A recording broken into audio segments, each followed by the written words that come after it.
नमस्कार। आज 12 नवंबर 2025 है और हम कुछ जरूरी खबरों और जानकारियों पर थोड़ी गहराई में जाएंगे। जी। ये सब हमारे पास जो स्रोत है उन पर आधारित है। आज हम दिल्ली के पर्यावरण संकट पर बात करेंगे, भारत की अंतर्राष्ट्रीय कूटनीति देखेंगे, अर्थव्यवस्था में क्या चल रहा है, नई तकनीक और हाँ, खेल जगत से भी कुछ बातें हैं। मकसद यही है कि इन खबरों के पीछे क्या है उसे समझें, हमारे आसपास क्या हो रहा है ये देखें। तो चलिए शुरू करते हैं। हाँ, नमस्कार। आज वाकई कई तरह के विषय हैं हमारे पास। एक तरफ देखिए दिल्ली की हवा, जो हमेशा की तरह चिंता का सबब बनी हुई है। फिर भारत के अपने पड़ोसियों से रिश्ते, व्यापारिक देशों से संबंध, अर्थव्यवस्था को जो मापने के तरीके हैं, उनमें कुछ बदलाव की बात है। और खेल में भी एक एक बहुत अच्छी शुरुआत हुई है। देखने वाली बात यह है कि कैसे ये अलग-अलग चीजें, पर्यावरण, अर्थव्यवस्था, विदेश नीति, समाज, ये सब कहीं ना कहीं एक दूसरे से जुड़ी हुई हैं और लगातार बदल भी रही हैं। बिल्कुल। तो पहली बात, दिल्ली एनसीआर की हवा। AQI मतलब एयर क्वालिटी इंडेक्स 400 के पार ही चल रहा है। इसे गंभीर या सिवियर कैटेगरी कहते हैं। सूत्रों में तो ये भी आया है कि कहीं-कहीं 425 तक भी गया है। ये तो मतलब हर साल की ही कहानी हो गई है। हाँ, और ये सिर्फ एक नंबर नहीं है, ये सीधी सीधी चेतावनी है। अब इसी को देखते हुए वो जो कमीशन है एयर क्वालिटी मैनेजमेंट का, CAQM, उन्होंने GRAP यानी ग्रेडेड रिस्पॉन्स एक्शन प्लान का तीसरा स्टेज लागू कर दिया है। अच्छा, स्टेज 3 लागू हो गया है। तो इसका असर क्या होता है, मतलब आम लोगों के लिए? देखिए, स्टेज 3 का मतलब है कि पाबंदियां थोड़ी सख्त हो जाती है। जैसे जो गैर जरूरी कंस्ट्रक्शन और तोड़फोड़ का काम है, उस पर पूरी रोक लग जाती है। स्कूलों को कहा गया है कि हाइब्रिड मोड में चलें, मतलब कुछ ऑनलाइन कुछ ऑफलाइन। ओके, स्कूल भी प्रभावित हो रहे हैं। जी। और जो पुरानी डीजल गाड़ियां हैं या BS3 वाले पेट्रोल गाड़ियां, उनके दिल्ली NCR में चलने पर भी रोक लगा दी गई है। तो ये कदम प्रशासन उठाता है जब हवा इतनी खराब हो जाती है। पर सवाल वही है, ये हर साल क्यों? सही कह रहे हैं आप। ये ग्रैप जो है ये तो एक तरह का रिस्पॉन्स सिस्टम है ना, मतलब जब हालत बिगड़ जाए तब एक्शन लो। लेकिन ये बार बार क्यों करना पड़ रहा है? क्या ये स्थायी समाधान है? यही तो मुद्दा है। ये दिखाता है कि हम समस्या की जड़ पर शायद उतना काम नहीं कर पा रहे जितना कि उसके लक्षणों पर। ये सिर्फ मौसम की बात नहीं है, ये हमारे शहरों के बढ़ने का तरीका, हमारी इंडस्ट्रीज, हमारी गाड़ियां, इन सब से जुड़ी बड़ी चुनौतियां हैं। ग्रैप का लागू होना ये बताता है कि हमारा सिस्टम अक्सर रिएक्टिव मोड में ही काम करता है। और आपने स्कूलों की बात की। एक और दिलचस्प चीज जो स्रोतों में मिली वो ये कि स्कूलों पर असर सिर्फ दिल्ली में प्रदूषण की वजह से नहीं है। बिहार और तेलंगाना जैसे राज्यों में वहाँ उपचुनाव है, तो उस वजह से भी स्कूल बंद है या हाइब्रिड मोड में है। हाँ, ये बहुत महत्वपूर्ण पॉइंट है। देखिए, वजह चाहे दिल्ली में प्रदूषण हो या बिहार तेलंगाना में चुनाव, नतीजा क्या है? बच्चों की पढ़ाई पर असर पड़ रहा है, सामान्य जीवन बाधित हो रहा है। ये दिखाता है कि हमारी जो व्यवस्थाएं हैं वो कितनी, कह सकते हैं, नाजुक हैं। सही बात है। दिल्ली का मामला पर्यावरण और स्वास्थ्य का है, तो दूसरी जगह लोकतांत्रिक प्रक्रिया का। लेकिन दोनों में ही शिक्षा जैसी बुनियादी चीज पर असर आ रहा है। हमें शायद ऐसी व्यवस्थाएं बनानी होंगी जो इन सब रुकावटों को बेहतर झेल सकें। बिल्कुल सही कहा। चलिए अब दिल्ली के प्रदूषण से थोड़ा आगे बढ़ते हैं। अंतर्राष्ट्रीय स्तर पर क्या हो रहा है उस पर नजर डालते हैं।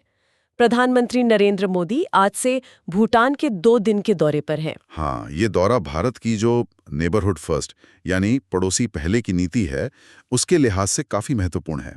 भूटान हमारा सिर्फ पड़ोसी नहीं है, एक अहम रणनीतिक पार्टनर भी है, खासकर ऊर्जा और सुरक्षा में। और इस दौरे में खास क्या है सूत्रों के हिसाब से? एक तो एक बड़े हाइड्रो पावर प्रोजेक्ट का उद्घाटन होना है। ये भारत और भूटान के बीच जो बरसों पुराना ऊर्जा सहयोग है, उसका एक प्रतीक है। इसके अलावा कनेक्टिविटी बढ़ाने पर, व्यापार पर, लोगों के बीच संपर्क पर, इन सब पर भी बातचीत होगी। मतलब ये सिर्फ बिजली का मामला नहीं है, ओवरऑल रिश्ते को और मजबूत करने की बात है।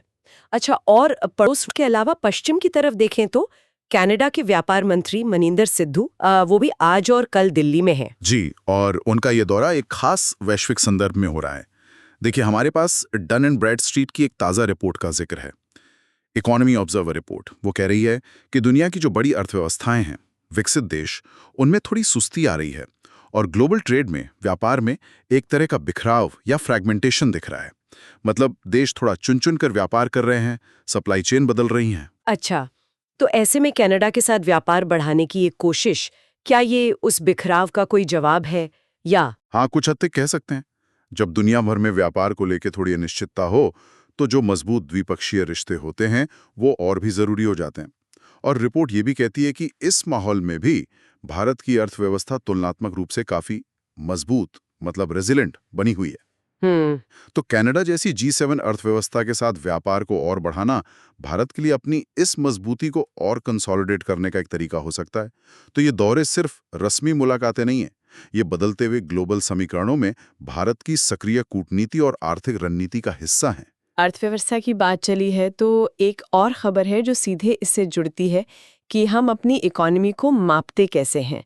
वो जो मंत्रालय है ना, सांख्यिकी और कार्यक्रम कार्यान्वयन मंत्रालय, हाँ, मोस्पी, उन्होंने एक प्रस्ताव रखा है IIP को लेकर, इंडेक्स ऑफ इंडस्ट्रियल प्रोडक्शन। जी, ये IIP बहुत जरूरी इंडिकेटर है। ये हमें बताता है कि देश में फैक्ट्रीज में उत्पादन कैसा चल रहा है, बढ़ रहा है या घट रहा है। तो मंत्रालय का सुझाव ये है कि IIP कैलकुलेट करने के लिए जिन फैक्ट्रीज का डेटा लेते हैं उनमें से उन यूनिट्स को हटा दिया जाए जो बंद हो चुकी हैं, मतलब काफी समय से जिनमें कोई प्रोडक्शन नहीं हो रहा, जिन्हें आप डेड यूनिट्स कह सकते हैं। अच्छा, मतलब जो फैक्ट्री सिर्फ कागज पर है, असल में चल नहीं रही, उसे हटा दें ताकि आंकड़े सही आएं। बिल्कुल। सोचिए, अगर आप किसी चीज का औसत निकाल रहे हैं और उसमें कुछ ऐसी वैल्यूज हैं जो जीरो हैं या असल में है ही नहीं, तो औसत गड़बड़ा जाएगा ना। वैसे ही अगर IIP के सैंपल में ऐसी बंद पड़ी फैक्ट्री शामिल रहेंगी तो हमें औद्योगिक विकास की सही तस्वीर नहीं मिलेगी। इनको हटाने से आंकड़े ज्यादा वास्तविक होंगे। और इसी के साथ एक और प्रस्ताव है, बेस ईयर बदलने का, आधार वर्ष। अभी 2011-12 है, उसे बदलकर 2022-23 करने की बात है। इसका क्या मतलब हुआ? बेस ईयर वो साल होता है जिससे हम तुलना करते हैं। जैसे हम कहते हैं कि पिछले साल के मुकाबले इस साल उत्पादन 5% बढ़ा, तो वो पिछले साल एक तरह से बेस ईयर का काम करता है। अब देखिए 2011-12 और आज 2025 में अर्थव्यवस्था काफी बदल गई है। हाँ, काफी समय हो गया। जी, नए तरह के उद्योग आ गए हैं, कुछ पुराने शायद उतने अहम नहीं रहे। तो बेस ईयर को हाल के साल जैसे 2022-23 पर लाने से IIP आज की जो इंडस्ट्रियल सच्चाई है उसे बेहतर दिखा पाएगा। उसमें नए सेक्टर्स, नई टेक्नोलॉजी का वजन सही तरीके से शामिल हो पाएगा। तो ये सिर्फ एक टेक्निकल बदलाव नहीं है, ये हमारी इकोनॉमी के रियल सेक्टर को बेहतर समझने और उसके आधार पर सही नीतियां बनाने के लिए जरूरी है। तो ये तो हुई अर्थव्यवस्था के बुनियादी संकेतों को ठीक करने की बात। दूसरी तरफ शेयर बाजार से भी कुछ खबरें हैं। निफ्टी 50 इंडेक्स में अच्छी रिकवरी दिखी है, ऐसा सूत्रों में कहा गया है। और एक एनालिस्ट हैं सुमीत बघड़िया, उनका नाम आया है। उन्होंने कुछ शेयर्स में तेजी की संभावना बताई है, जैसे यात्रा ऑनलाइन, लेटेंट व्यू एनालिटिक्स और ऑफिस स्पेस सॉल्यूशंस। हाँ, शेयर बाजार की अपनी चाल होती है। वो अक्सर जो निवेशकों की भावनाएं होती हैं, सेंटिमेंट और भविष्य की जो उम्मीदें होती हैं, उन पर चलता है। तो ये दिलचस्प है कि एक तरफ तो IIP जैसे बेसिक आंकड़ों को सुधारने की बात चल रही है जो जमीनी हकीकत से जुड़े हैं, और दूसरी तरफ बाजार भविष्य की उम्मीदों पर पॉजिटिव दिख रहा है। लेकिन हाँ, जैसा आपने कहा और स्रोतों में भी है, ये विश्लेषकों की राय है, इसे सीधी निवेश सलाह नहीं समझना चाहिए। बिल्कुल। और भविष्य की उम्मीदों की बात करें तो एक और बहुत बड़ी खबर है, भारत का एक उभरता हुआ सेक्टर बायो इकोनॉमी। केंद्रीय मंत्री जितेंद्र सिंह का एक बयान सामने आया है कि भारत की बायो इकोनॉमी, मतलब जैव अर्थव्यवस्था, उसमें 300 अरब अमेरिकी डॉलर तक पहुंचने की क्षमता है। ये तो बहुत बहुत बड़ा नंबर है। ये वाकई एक बहुत महत्वाकांक्षी लक्ष्य है, और ये दिखाता है कि भारत सिर्फ मौजूदा आर्थिक ढांचे को ठीक करने पर ही नहीं, बल्कि भविष्य के जो ग्रोथ इंजन्स हो सकते हैं उनको बनाने पर भी ध्यान दे रहा है। बायो इकोनॉमी में क्या आता है? इसमें खेती है, हेल्थ है, फार्मा, इंडस्ट्री, ऊर्जा, वेस्ट मैनेजमेंट, बहुत सारे क्षेत्र हैं जहां हम जैविक संसाधनों का बायोटेक्नोलॉजी का इस्तेमाल करके नए प्रोडक्ट और नए समाधान बना सकते हैं, और ये सस्टेनेबल विकास के लिए भी बहुत अहम है। तो क्या ऐसा कह सकते हैं कि जैसे IIP में बदलाव करना मतलब पीछे के शीशे, रियर व्यू मिरर को साफ करना है, ताकि पता चले कि हम कहां से आए हैं और अभी कहां हैं। और ये बायो इकोनॉमी का लक्ष्य सामने के शीशे, विंडशील्ड से आगे देखना है कि हम कहां जा सकते हैं। हाँ, ये एक अच्छी उपमा है। बिल्कुल, IIP हमें आज की औद्योगिक स्थिति का सटीक अंदाजा देगा जो नीतियां बनाने के लिए जरूरी है। और 300 अरब डॉलर की बायो इकोनॉमी का लक्ष्य ये दिखाता है कि भारत इनोवेशन, रिसर्च और भविष्य की टेक्नोलॉजी पर आधारित विकास की तरफ देख रहा है। ये दोनों ही चीजें, मतलब वर्तमान का सही आकलन और भविष्य के लिए बड़े लक्ष्य एक विकासशील अर्थव्यवस्था के लिए बहुत जरूरी हैं। चलिए अब थोड़ा विज्ञान और तकनीक की दुनिया में चलते हैं। स्पेस टेक्नोलॉजी में एक अपडेट है। जेफ बेजोस की कंपनी है ना ब्लू ओरिजिन, हाँ, ब्लू ओरिजिन। उनका एक नया काफी बड़ा रॉकेट है न्यू ग्लेन। उसका लॉन्च पहले मौसम के कारण टल गया था। अब खबर है कि उसे आज 12 नवंबर को लॉन्च करने का प्लान है। जी, ये लॉन्च काफी अहम है, सिर्फ ब्लू ओरिजिन के लिए नहीं, पूरे स्पेस सेक्टर के लिए। न्यू ग्लेन एक हेवी लिफ्ट रॉकेट है, मतलब ये बड़े बड़े सैटेलाइट्स ले जा सकता है और यहां तक कि ग्रहों के बीच के मिशन, इंटरप्लैनेटरी मिशन, उनको भी सपोर्ट कर सकता है। और इस खास लॉन्च में, जैसा सूत्रों में बताया गया है, ये अपने साथ ईस्केपेड नाम के 2 छोटे मार्स प्रोब्स भी ले जा रहा है, मंगल ग्रह के लिए। अरे वाह, मतलब ये प्राइवेट कंपनियां अब सिर्फ सैटेलाइट लॉन्च नहीं कर रही, मंगल मिशन का भी हिस्सा बन रही हैं। बिल्कुल, यही ट्रेंड है। पहले स्पेस एक्सप्लोरेशन का काम मुख्य रूप से सरकारी एजेंसियों का होता था, जैसे नासा है, हमारा ISRO है। लेकिन अब ब्लू ओरिजिन, स्पेसएक्स जैसी प्राइवेट कंपनियां न सिर्फ रॉकेट बना रही हैं, बल्कि बड़े महत्वाकांक्षी मिशनों में भी शामिल हो रही हैं। ये स्पेस सेक्टर में प्राइवेटाइजेशन और कमर्शलाइजेशन का एक साफ संकेत है। इससे भविष्य में अंतरिक्ष तक पहुंचना शायद और सस्ता और आसान हो जाए। सही कहा, तकनीक की दुनिया में ये वाकई बड़ी बात है। और अब खेल के मैदान से एक ऐसी खबर जो बहुत प्रेरणा देती है। दृष्टिबाधित महिला क्रिकेट का पहला T20 विश्व कप शुरू हो गया है। हाँ, ये तो बहुत ही शानदार पहल है, ऐतिहासिक है, और ये गर्व की बात है कि इसकी मेजबानी भारत और श्रीलंका मिलकर कर रहे हैं। ये सिर्फ एक टूर्नामेंट नहीं है, ये इंक्लूसिविटी मतलब समावेशिता की भावना का जश्न है। बिल्कुल। और भारत की टीम ने तो शुरुआत भी जबरदस्त की है।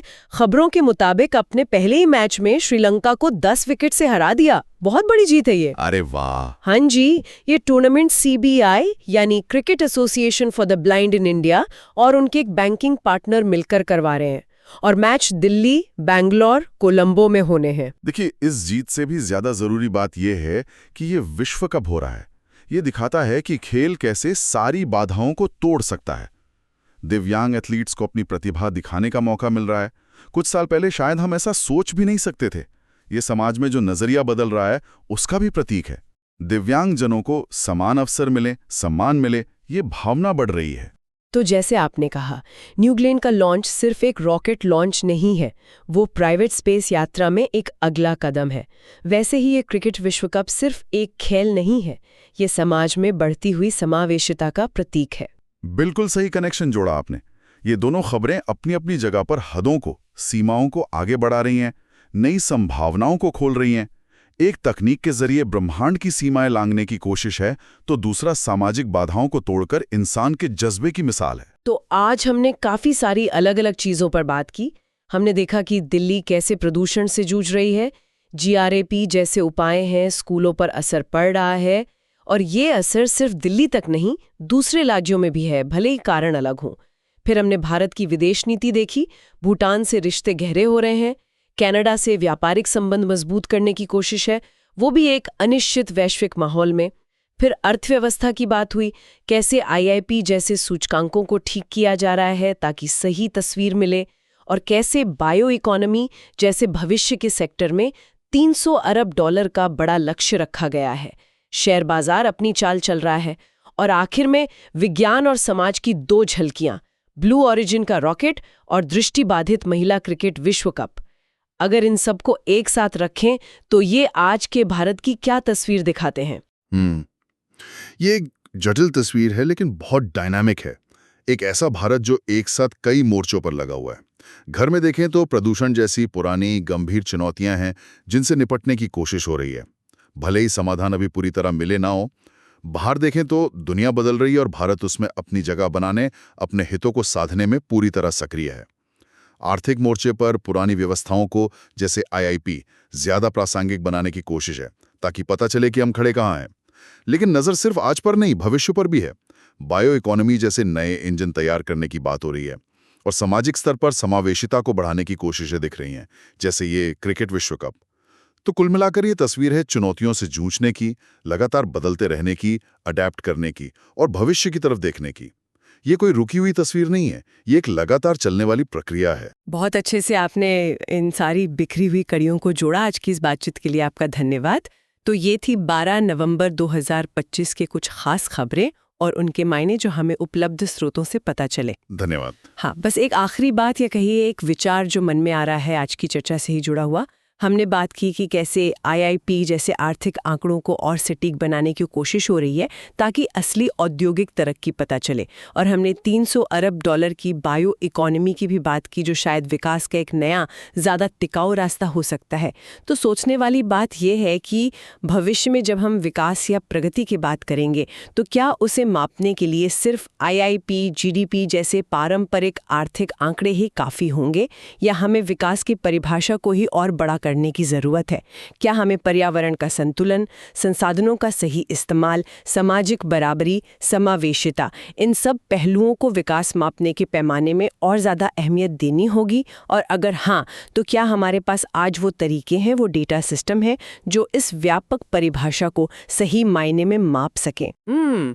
ये वाकई एक बहुत जरूरी सवाल है कि हम तरक्की को मापते कैसे हैं और क्या मापते हैं। इसी सवाल के साथ आज की चर्चा यहीं खत्म करते हैं। धन्यवाद।